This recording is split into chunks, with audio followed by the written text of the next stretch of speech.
Hello, everyone, and namaskar. So, today's podcast is a continuation of the reading of the book titled Ashutosh Baba, the Memoirs of Acharya Ramananda Avadhuta. This next story is titled I Become a Worker. When I had my personal contact with Baba, he didn't punish me, nor did he point out my mistakes. He just told me that he wanted me to become a noble human being. Then he asked me if I wanted to dedicate myself to the mission. I said yes, but it took me several months before I followed through on my decision.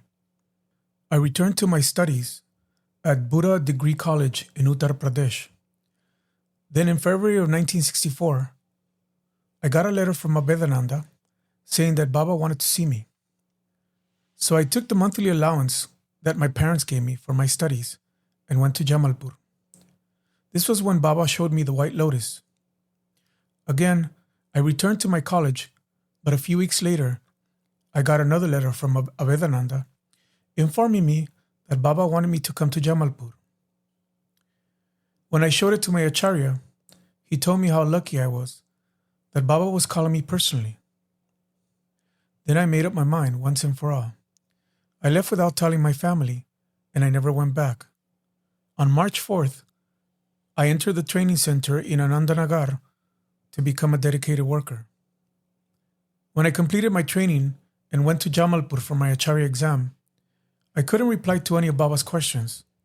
I could only weep, thinking that Baba knew everything and I knew nothing. There were 6 of us, and I was the only one who couldn't answer any of Baba's questions.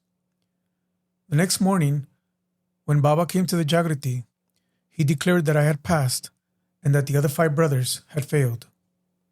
1964. This next story is titled Raipur. After I completed my Acharya training in Anandanagar, I was sent to the Darbhanga school and then to the school in Madhubani for 15 days field training. When I finished my field training, I was sent to Raipur in Madhya Pradesh to start a school. It was a difficult assignment, but I was able to start the school, and in time it became one of the best in India. I began by renting a house and organizing the margis. At that time, there were 3 family acharyas living in Raipur: Acharya Ram Lal Dani, Acharya Narendra, and Acharya Kailash Bala. The first student I enrolled was the son of one of these acharyas. Soon I had so many students that I found it difficult to manage. Even the son of the local commissioner started attending, as well as many other non-Margi children. Since I was the principal and had little help, the entire burden fell on my shoulders. Apart from giving classes, contacting the people, and paying the bills, I also had to do the shopping, the cooking, and the cleaning. As a result, I hardly had time to sleep. The school soon earned a good reputation, and after some 3 or 4 months, these 3 acharyas decided that they should go to Jamalpur to request Baba to send a new principal, an English-speaking principal, since it was an English medium school. They also wanted to invite him for DMC. Their intention was good, no doubt. They wanted what was best for the school, but Baba didn't see it that way. When they put the request, Baba became furious. "You nonsense people," he told them. "This boy knows English better than you. Do you know how sincere he is? How hard he is working? How dare you put this request? Get out of here this minute, the 3 of you." I did in fact know English at the time, but I had no experience teaching in English medium. After some time, they were able to calm Baba down, but when they invited him for DMC, he was completely unreceptive. "DMC cannot be held in Raipur," he said, "unless the principal recommends it. And why should he recommend it? You are not helping him with his work. He is suffering, and instead of helping him, you are criticizing him. Your request is denied."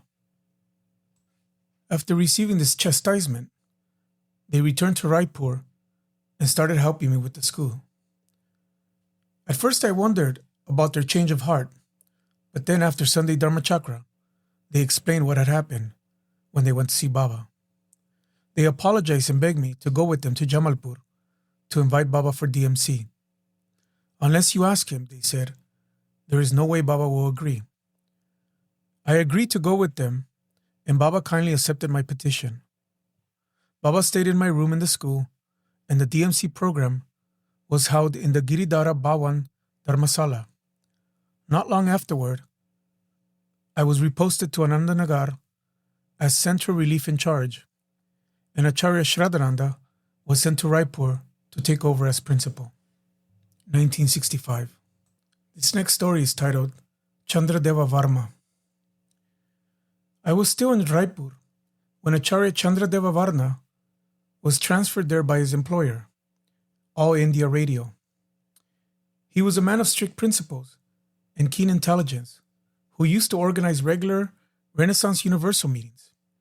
In fact, he was so strict regarding his conduct that he even used to correct the other acharyas whenever they did anything wrong. Shortly after his posting to Raipur, he began having problems with his boss. This man was envious of Chandradeva's good reputation and was inconvenienced by his high standard of rectitude. So he became determined to get him transferred. One day, Chandradeva came to my school to talk to me. His daughter was attending the school. He told me that he needed to go to Jamalpur to talk to Baba about the situation, and he requested my help finding someone to look after his wife and daughter while he was gone. I went to talk to Narendraji and the others and made the arrangements. It was morning when Chandradeva arrived at Jamalpur Jagrati. It just so happened that on that morning, Baba passed by the Jagrati before going to the office. When Baba saw him, he called him to his room and asked him to tell him what was the matter. In those days, it was much easier to meet Baba. Baba, he said, I have no one else in this life to whom I can confide my problems. You are my father and my mother, my everything. Things have gone so bad in my work that my sadhana is disturbed. I need your advice. You have no need to worry, Chandradeva, Baba told him. Return to your job, and everything will be set right. Once Baba said this, Chandradeva's confidence returned, and his mood lightened. Baba inquired about me and the work in Raipur, and Chandradeva gave him a detailed report. When he returned to his office, he learned that his boss had been diagnosed with a bad heart condition and could no longer continue in his position. A new man was sent in his place, and he was so charmed by Chandradeva's personality that he quickly became his great supporter. 1965. Thank you.